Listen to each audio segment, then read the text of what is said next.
দেশ বিদেশের খেলাধুলার খবর নিয়ে দেশ টিভির নিয়মিত আয়োজন খেলার দেশে জানাচ্ছি সকলকে স্বাগতম। সঙ্গে আছি আমি রাশেদ অমিত। আনুষ্ঠানিকভাবে উন্মোচন করা হলো 2026 সাফ চ্যাম্পিয়নশিপের লোগো।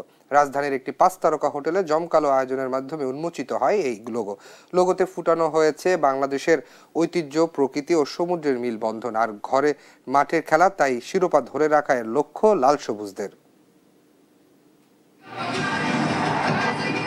জমকালো আয়োজনের মধ্য দিয়ে উন্মোচিত হলো 2026 সাফ চ্যাম্পিয়নশিপের অফিসিয়াল লোগো। ঐতিহ্য, প্রকৃতি আর সমুদ্রের মিলবন্ধনে তৈরি এই লোগো। এর মধ্য দিয়েই সূচনা হলো দক্ষিণ এশিয়ান ফুটবলের সবচাইতে মর্যাদাপূর্ণ লড়াইয়ের কাউন্টডাউন। 2018 সালের পর আবারও বাংলাদেশে বসছে ছেলেদের সাব চ্যাম্পিয়নশিপের আসর। তেমনি দীর্ঘদিনের স্বপ্ন পূরণেরও সুবর্ণ সুযোগ লাল সবুজদের। সময়টা 2003 শেষবার সাফের ট্রফিতে চুমু খেয়েছিল লাল সবুজের প্রতিনিধিরা। এরপর কেটে গিয়েছে দীর্ঘ 2 দশক। দীর্ঘদিনের এই অপেক্ষার প্রহরে এবার ইতি টানতে চায় বাংলাদেশ।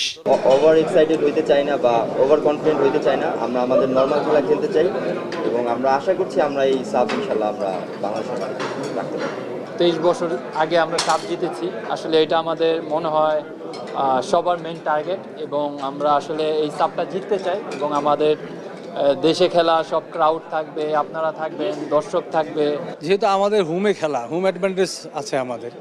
আর আমরা আমাদের এখন বর্তমান যে টিম, অবশ্যই আমরা বিকল্প কোনো চিন্তা করছি না, চ্যাম্পিয়নের ছাড়া কোনো বিকল্প চিন্তা করছি না। হামজা, সমিত, জায়ানদের নিয়ে বেশ পরিণত একটি দল হয়েছে বাংলাদেশ। দলেও এসেছে মানসিক পরিবর্তন। তবে অতিরিক্ত আত্মবিশ্বাসের ফাঁদে পা দিতে নারাজ থমাস ডুলি। বিশ্বাস রাখতে চান নিজেদের স্বাভাবিক খেলার। অবশ্যই, কেন নয়। এই দলটি অনেক তরুণ ও সম্ভাবনাময়। হামজা, সমিতদের মতো মানসম্পন্ন খেলোয়াড় দলে যোগ দিচ্ছে। আর ঘরের মাঠের সমর্থক তো থাকবেই বাংলাদেশের পক্ষে। তবে আমরা অতি আত্মবিশ্বাসী হতে চাই না। আমাদের লক্ষ্য থাকতে হবে ম্যাচ বাই ম্যাচ ভালো খেলে এগিয়ে যাওয়া। সাফের আগে সেপ্টেম্বরে 4 জাতীয় একটি টুর্নামেন্টের আয়োজনের কথা ভাবছে বাফুফে। ফারদিন সাজু, দেশ টিভি, ঢাকা। হামজা সোমদের আগমনে দেশের ফুটবলে বইছে নতুন জোয়ার। আর সেই উন্মাদনাকেই পুঁজি করে এবার বাংলাদেশেই বসছে 2026 সাফ চ্যাম্পিয়নশিপ। তবে নেপালের উপর ফিফার নিষেধাজ্ঞা বহাল থাকলে এবারের আসরে অনুষ্ঠিত হবে 6 দল নিয়ে। এমনটাই দেশ টিভিকে দেয়া একান্ত সাক্ষাৎকারে জানিয়েছে সাফের সাধারণ সম্পাদক পুরুষোত্তম ক্যাটেল। দেশের ফুটবলে এখন নতুন জোয়ার। হামজা, সমিতদের আগমনে ফুটবলের প্রতি সমর্থকদের আগ্রহ ও উন্মাদনা বেড়েছে কয়েক গুণ। আর সেই উন্মাদনাকে কাজে লাগাতেই এবার বাংলাদেশে অনুষ্ঠিত হচ্ছে 2026 সাফ চ্যাম্পিয়নশিপ, যা দেশ টিভিকে একান্ত সাক্ষাৎকারে জানিয়েছেন সাফের সাধারণ সম্পাদক Purushottam cattle. Bangladesh is having at the moment. বাংলাদেশে ফুটবল এখন যে অবস্থানে আছে, আমার মনে হয় তাদের ফুটবল আবারও ঘুরে দাঁড়িয়েছে। সাম্প্রতিক সময়ে জাতীয় দলের ম্যাচগুলোতে দর্শকদের দারুণ উচ্ছ্বাস ও সমর্থন আমরা দেখেছি। তাই আমরা বিশ্বাস করি বাংলাদেশে আরেকটি বড় টুর্নামেন্ট আয়োজনের এটাই সঠিক সময়। সে কারণেই এবারের সাফ চ্যাম্পিয়নশিপ বাংলাদেশে আয়োজনের সিদ্ধান্ত নেওয়া হয়েছে। 4 নভেম্বর জাতীয় স্টেডিয়ামে পর্দা উঠবে সাফ চ্যাম্পিয়নশিপের এবারের আসরের। অংশ নেওয়ার কথা রয়েছে 7টি দেশ। আগামী 1 আগস্ট ভুটানে অনুষ্ঠিত হবে টুর্নামেন্টের ড্র। তবে বর্তমানে ফিফার নিষেধাজ্ঞার কারণে নেপালের অংশগ্রহণ অনেকটাই অনিশ্চিত। শেষ পর্যন্ত নিষেধাজ্ঞা বহাল থাকলে 6 দল নিয়েই আয়োজন করা হবে এবারের সাফ টুর্নামেন্ট। 7টি দেশকে আমরা আমন্ত্রণ জানিয়েছি। তবে নেপালের বিষয়ে এখনই নিশ্চিত করে কিছু বলতে পারছি না, কারণ তারা বর্তমানে ফিফার নিষেধাজ্ঞার আওতায় রয়েছে। আগামী 1 আগস্ট ভুটানে অনুষ্ঠিত সাফের নির্বাহী কমিটির সভায় বিষয়টি আলোচনা হবে। নেপালকে একটি নির্দিষ্ট সময় সীমা দেয়া হবে। ওই সময়ের মধ্যে যদি তাদের নিষেধাজ্ঞা উঠে যায় তাহলে তারা অংশ নিতে পারবে। আর যদি নিষেধাজ্ঞা বহাল থাকে তাহলে অবশ্যই তারা খেলতে পারবে না। এদিকে টুর্নামেন্টে ভিএআর প্রযুক্তি ব্যবহার করা হবে কিনা সেই বিষয়ে এখনো চূড়ান্ত সিদ্ধান্ত হয়নি। ভুটানের সাফ কংগ্রেসের পরে এই বিষয়ে আনুষ্ঠানিক সিদ্ধান্ত নেওয়া হবে। ভিএআর এর ব্যবহারের বিষয়টি নিয়ে আমরা কাজ করছি। এজন্য ফিফার লাইসেন্স প্রয়োজন। এ বিষয়ে আমরা ফিফা ও এএফসি সঙ্গে যোগাযোগ রাখছি। ফিফা জানিয়েছে বিশ্বকাপ শেষ হওয়ার পর তারা এ বিষয়ে আমাদের জানাবে, তাই এখনই নিশ্চিত করে কিছু বলা যাচ্ছে না। We are in the process of getting the license from FIFA. এদিকে লজিস্টিক সাপোর্টের কারণে এবার 2 ভেন্যুতে খেলা আয়োজন করা সম্ভব হয়নি বলে জানান সাফ কর্তৃপক্ষ। পারভিন সাজু, দেশ টিভি, ঢাকা। 2 যুগের দীর্ঘ প্রতীক্ষা ঘুচিয়ে অস্ট্রেলিয়ার মাটিতে টেস্টে লড়াইয়ের রোমাঞ্চকর মিশনে নামছে বাংলাদেশ। তবে অস্ট্রেলিয়া যাওয়ার আগে জিম্বাবুয়ে সফরের সঙ্গী হয়েছে টি-20 সিরিজ জয়ের স্বস্তি আর টেস্ট ও ওয়ানডে হারের হতাশা। দীর্ঘ 2 যুগের বেশি প্রতীক্ষার অবসান। প্রায় 23 বছর পর অস্ট্রেলিয়ার মাটিতে টেস্ট সিরিজ খেলতে যাওয়ার ঐতিহাসিক এক মেগা মিশনে নামতে যাচ্ছে বাংলাদেশ ক্রিকেট দল। সবশেষ 2003 সালে অজি ভূমিতে টেস্ট সিরিজ খেলেছিল টাইগাররা। এই দীর্ঘ বিরতির পর বর্তমান বিশ্ব ক্রিকেটে বাংলাদেশের টেস্ট স্ট্যান্ডার্ড এবং অজি কন্ডিশন লড়াইয়ের সামর্থ্য প্রমাণের এটি হতে যাচ্ছে সবচেয়ে বড় সুযোগ। জিম্বাবুয়েতে টি-20 সিরিজ জয়ের স্বস্তি নিয়ে দেশের মাটিতে ফিরেছে বাংলাদেশ ক্রিকেট দল। তবে সংক্ষিপ্ত ফরম্যাটে সাফল্য মিললেও পুরো সফরে ব্যাটিংয়ের বেহাল দশা ও ধারাবাহিক ব্যর্থতার কারণে টেস্ট এবং ওয়ানডে সিরিজ হেরে হতাশা নিয়ে মাঠ ছাড়তে হয়েছে টাইগারদের। এই হতাশার মাঝেই দলের উপর নেমে এসেছে বড় এক ইনজুরির ধাক্কা। জিম্বাবুয়ের সিরিজের দ্বিতীয় ম্যাচে ইনজুরির কারণে মাঠ ছাড়তে হয়েছে গতি তারকা নাহিদ রানাকে। ইনজুরির বড় ধাক্কা আর পেস বোলিং ডিপার্টমেন্টের এমন বড় শূন্যতা নিয়ে অস্ট্রেলিয়া সফরে যাওয়ার ঐতিহাসিক মিশনে নামছে লাল সবুজের প্রতিনিধিরা। আর এই মেগা সিরিজের প্রস্তুতি হিসেবে বিশ্রামের সুযোগ সামান্যই পাচ্ছে দল। দেশে ফেরার পর মাত্র 2 দিনের সংক্ষিপ্ত বিরতি কাটিয়ে ফিটনেস ক্যাম্পের মধ্যে দিয়ে কঠোর অনুশীলনে মাঠে নেমেছে শান্ত বাহিনী। অজি কন্ডিশনের পেস ও বাউন্স সামলাতে এবং নিজেদের ভুল শুধরে নিতে এখন থেকে ঘাম ঝরাচ্ছে বাংলাদেশ। রাশেদ অমিত, দেশ টিভি, ঢাকা। ইনজুরির কারণে 8 সপ্তাহের জন্য মাঠের বাইরে পেসার নাহিদ রানা একপাশে পূর্ণ বিশ্রাম শেষে পুনর্বাসন প্রক্রিয়া শুরু করবেন এই টাইগার গতি তারকা। আর মাঠে ফিরতে সময় লাগবে আরও 1 মাস। এতে পুরো অস্ট্রেলিয়া সফরই থেকেই ছিটকে গেছেন নাহিদ। এদিকে শরীফুল ইসলাম ও লিটন দাসকে নিয়েও আছে শঙ্কা। এক জিম্বাবুয়ে সিরিজ যেন অভিশাপ হয়ে নামলো বাংলাদেশের ক্রিকেটে। টি-20 সিরিজে পাওয়া চোট নাহিদ রানাকে মাঠের বাইরে ছিটকে দিল 2 মাসের জন্য। আর এতে বহুল প্রতীক্ষিত অস্ট্রেলিয়া সফর থেকে নিশ্চিতভাবেই ছিটকে গেলেন টাইগার পেস সেন্সেশন। জিম্বাবুয়ের বিপক্ষে দ্বিতীয় টি-20তে বল করার সময় অস্বস্তিতে ভোগেন নাহিদ রানা। এরপরই দানা বাঁধতে থাকে ইনজুরির শঙ্কার মেঘ। শেষ পর্যন্ত হয়েছেও তাই। শরীরের বাঁ পাশের পেশিতে টান লেগেছিল নাহিদের, আর এই সাইড স্ট্রেইনই কাল হলো বাংলাদেশের জন্য। গ্রেড 2 টিয়ার ধরা পড়েছে নাহিদ রানার। এই ধরনের চোটে মাঠের বাইরে থাকতে হয় অন্তত 8 সপ্তাহ। প্রথম 1 মাস পূর্ণ বিশ্রামের পর শুরু হবে পুনর্বাসন, আর 1 মাসের পুনর্বাসন প্রক্রিয়া শেষে মাঠে ফিরতে পারবেন টাইগার পেসার। বাংলাদেশের জন্য নাহিদের না থাকাটা বড় ধাক্কা। চোটের ক্ষতির পাশাপাশি আছে আরও শঙ্কা। যেই গতি দিয়ে ক্রিকেট বিশ্বে ঝড় তুলেছেন নাহিদ রানা, সঠিক পুনর্বাসন না হলে গতি কমার আশঙ্কা রয়েছে। তাই ইনজুরির পর বড় প্রশ্ন, টাইগার স্পিড স্টারের গতি থাকবে তো আগের মতো? এদিকে হ্যামস্ট্রিং ইনজুরির কারণে অস্ট্রেলিয়া সিরিজের প্রথম টেস্টে খেলা নিয়ে কিছুটা শঙ্কা রয়েছে শরীফুল ইসলামেরও। যদিও ফিটনেস ট্রেনিং শুরু করেছেন এই পেসার, তবে ফুল ফিট হয়ে ওঠাই এখন বড় চ্যালেঞ্জ শরীফুলের সামনে। তবে আশার কথা, হ্যামস্ট্রিংয়ের চোট কাটিয়ে সুস্থ হবার পথে লিটন দাস। প্রথম টেস্টে তাকে পাওয়া নিয়ে রয়েছে অনিশ্চয়তা। সবার আগে পাশ করতে হবে ফিটনেস টেস্টে। চোটের মিছিল সামলে অস্ট্রেলিয়ার বিপক্ষে স্কোয়াড সাজাতে হিমশিম খেতে হচ্ছে নির্বাচকদের। শেষ পর্যন্ত হয়তো স্ট্যান্ড বাই ক্রিকেটার সহ অস্ট্রেলিয়া যেতে হবে টাইগারদের। 13 আগস্ট ডারউইনে প্রথম টেস্ট দিয়ে শুরু হবে বাংলাদেশ অস্ট্রেলিয়া টেস্ট সিরিজ। এরপর 22 আগস্ট ম্যাকাইতে হবে সিরিজের দ্বিতীয় ও শেষ test. Ahmed Nahid, sports desk, দেশ টিভি। খেলার দেশে নিচ্ছে ছোট্ট একটা বিরতি, ফিরছে একটু পরেই। রোমাঞ্চকর লড়াই আর দারুণ সব নৈপুণ্যের মধ্যে দিয়ে শেষ হয়েছে নতুন করে স্পোর্টস ফুটবলের সেমিফাইনাল পর্ব। বালক বালিকা উভয় বিভাগে হাড্ডাহাড্ডি লড়াই শেষে নির্ধারিত হয়েছে ফাইনালের টিকিট পাওয়া দলগুলো। বালক বিভাগের শিরোপার লড়াইয়ে মুখোমুখি হচ্ছে সিলেট ও ময়মনসিংহ অঞ্চল। অন্যদিকে বালিকা বিভাগে ফাইনালে উঠেছে রাজশাহী ও রংপুর অঞ্চল। মোহাম্মদপুর শারীরিক শিক্ষা কলেজ মাঠে অনুষ্ঠিত ম্যাচে বালক বিভাগে প্রথম সেমিফাইনাল শুরু থেকে আক্রমণাত্মক ফুটবল খেলে সিলেট অঞ্চল। বরিশাল অঞ্চলের বিপক্ষে 3-1 গোলের বড় জয় তুলে নিয়ে তারা ফাইনালে নিজেদের আসন নিশ্চিত করেন। সিলেটের এই জয়ের মূল নায়ক ছিলেন নাফিউজ্জামান জিহাদ। তিনি চমৎকার নৈপুণ্যে দেখিয়ে ম্যাচে জোড়া গোল করেন।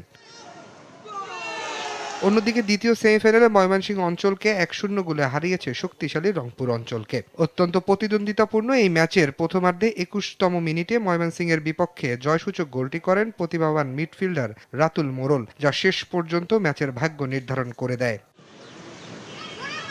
বালিকা বিভাগে প্রথম সেমিফাইনালে খুলনা অঞ্চলে 2-0 গোলে পরাজিত করে ফাইনালে জায়গা করে নিয়েছে রাজশাহী অঞ্চল। ম্যাচটি বেশ জমকালোপূর্ণ ছিল। খুলনার রক্ষণভাগ ভেদ করে ম্যাচের 57 মিনিটে প্রথম গোলটি করেন ফারিহা। এরপর ম্যাচের অতিরিক্ত সময়ে আরও একটি গোল করে দলের জয় নিশ্চিত করেন জিনাত মেহরুন। এদিকে বালিকা বিভাগের দ্বিতীয় সেমিফাইনালে ময়মনসিংহ অঞ্চলকে 1-0 গোলে হারিয়ে ফাইনালের টিকিট কেটেছে রংপুর অঞ্চল। ম্যাচের দ্বিতীয়ার্ধে 11তম মিনিটে রংপুরের হয়ে অত্যন্ত গুরুত্বপূর্ণ জয়সূচক গোলটি উপহার দেন স্মৃতি কিসলু। আগামী 27 জুলাই আর্মি স্টেডিয়ামে হবে ফাইনাল। রাশেদ অমিত, দেশ টিভি, ঢাকা। বিশ্বকাপের ফাইনালে স্বপ্নভঙ্গ, ট্রফি ছুঁতে না পেরে হতাশা নিয়েই মাঠ ছেড়েছিলেন লিওনেল মেসি।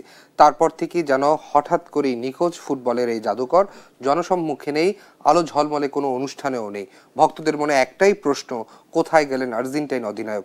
অবশেষে ভাঙল সেই রহস্য, তবে প্রত্যাশা হলো একেবারেই ভিন্ন রূপে। বিশ্বকাপে সোনালি ট্রফি হাতছাড়া হবার পর থেকেই যেন সবার চোখের আড়ালে চলে গিয়েছিলেন লিওনেল মেসি। আলোক ঝলমলে অনুষ্ঠান কিংবা কর্পোরেট ইভেন্ট, কোথাও দেখা মিলছিল না আর্জেন্টিনার এই কিংবদন্তির। বিশ্বজুড়ে কোটি ভক্তের মনে জন্মেছিল একটাই প্রশ্ন, কোথায় হারিয়ে গেলেন ফুটবলের রাজপুত্র?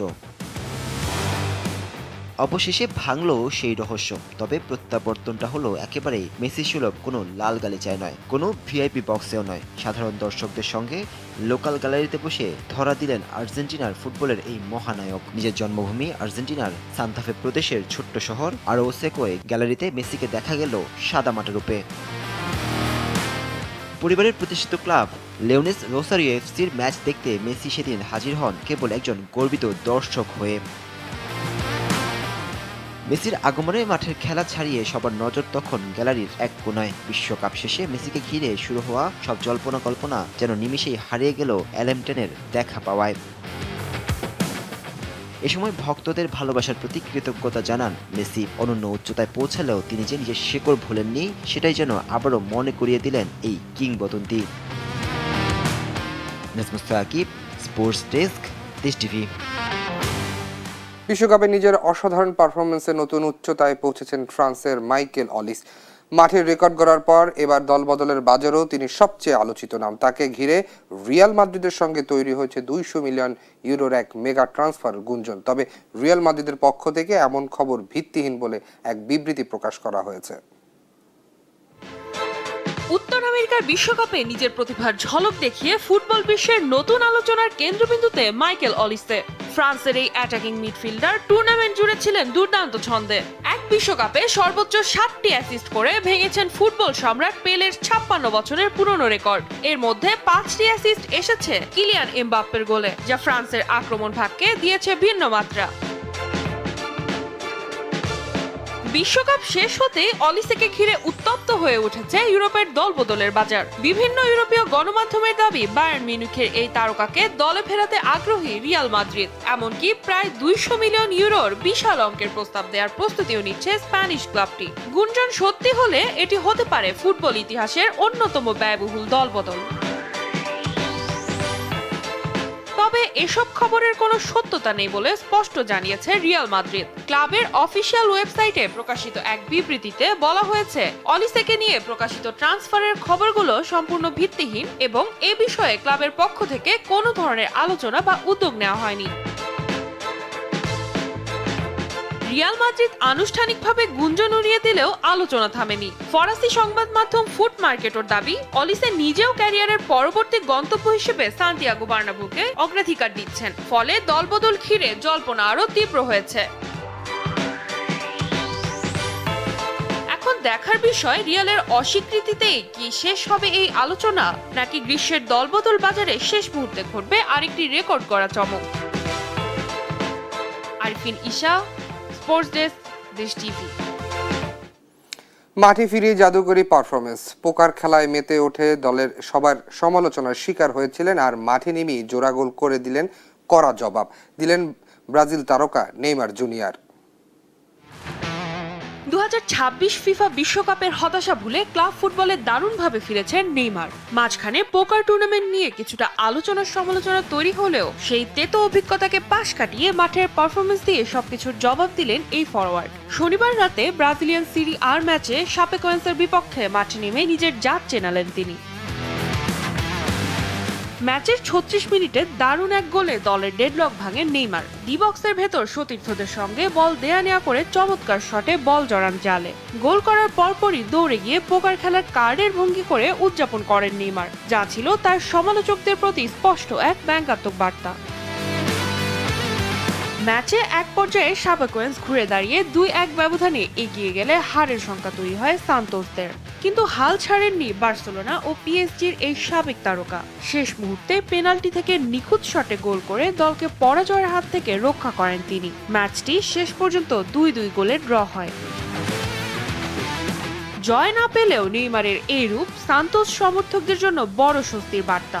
মাঠের বাইরের বিতর্ককে বুড়ো আঙুল দেখিয়ে নেইমার বুঝিয়ে দিলেন, ছন্দে থাকলে ম্যাচের গতিপথ বদলে দেওয়ার ক্ষমতা আজও তার শতভাগ অটুট। আরিফিন ঈশা, স্পোর্টস ডেস্ক, দেশ টিভি। ইউরোপীয় ফুটবলের দলবদলের বাজারে ফের আলোচনার কেন্দ্রবিন্দু রিয়াল মাদ্রিদ ব্রাজিলিয়ান তারকা Vinicius junior. English giant Arsenal নাকি তাকে দলে ফেরাতে প্রস্তুত, এবং গুঞ্জনই এখন উত্তাপ ছড়াচ্ছে ইউরোপের সংবাদ মাধ্যম। যদিও এমন গুঞ্জনকে ভিত্তিহীন বলেই জানিয়েছে Real coach Jose Mourinho. Real মাদ্রিদের সাথে ভিনিসিয়াস জুনিয়রের বর্তমান চুক্তির মেয়াদ শেষ হচ্ছে 2027 সালের জুনে। চুক্তি নবায়ন নিয়ে আলোচনা দীর্ঘদিন ধরে স্থবির থাকায় এই সুযোগে প্রিমিয়ার লিগ চ্যাম্পিয়ন আর্সেনাল তাকে দলে ফেরাতে অভ্যন্তরীণভাবে পরিকল্পনা চূড়ান্ত করেছে বলে দাবি ব্রিটিশ ও স্প্যানিশ গণমাধ্যমের। যদিও এখন পর্যন্ত কোনো আনুষ্ঠানিক প্রস্তাব দেয়নি গানার্স। রিয়াল মাদ্রিদের জার্সিতে এখন পর্যন্ত 375 ম্যাচে 128 গোল ও 100 অ্যাসিস্ট করেছেন ভিনিসিয়াস। গত মৌসুমে সব প্রতিযোগিতা মিলিয়ে করেছেন 22 গোল। এছাড়াও সদ্য সমাপ্ত বিশ্বকাপেও ব্রাজিলের হয়ে 4 গোল করে নিজের ধারাবাহিকতা বজায় রেখেছেন 26 বছর বয়সী এই ফরওয়ার্ড। তাই তাকে কোনোভাবেই কম মূল্যে হারাতে চায় না রিয়াল। তবে নতুন চুক্তিতে বেতন ও বিভিন্ন শর্ত নিয়ে দুপক্ষের আলোচনায় এখনো অগ্রগতি না হওয়ায় কিছুটা অনিশ্চয়তাও তৈরি হয়েছে। তবে ছড়িয়ে পড়া এই ট্রান্সফার গুঞ্জনকে গুরুত্ব দিচ্ছে না রিয়াল মাদ্রিদ। দ্য টেলিগ্রাফ সহ শীর্ষস্থানীয় একাধিক ব্রিটিশ গণমাধ্যম বলছে, নতুন দায়িত্ব নেয়ার পর হোসে মরিনহো স্পষ্ট জানিয়েছেন দলের গুরুত্বপূর্ণ কোন খেলোয়াড়কে ছাড়ার পরিকল্পনা নেই তার। মরিনহোর দীর্ঘমেয়াদী পরিকল্পনায় কিলিয়ান এমবাপ্পে, জুড বেলিংহামের পাশাপাশি ভিনিসিয়াস জুনিয়রও অত্যন্ত অন্যতম প্রধান ভরসার নাম। ফলে এই মুহূর্তে ভিনিকে ছেড়ে দেওয়ার কোনো সম্ভাবনা নেই বলেও জানান তিনি। সাকিব, স্পোর্টস ডেস্ক, দেশ টিভি। দর্শক, এই ছিল খেলার দেশের আজকের আয়োজন। সকলকে ধন্যবাদ।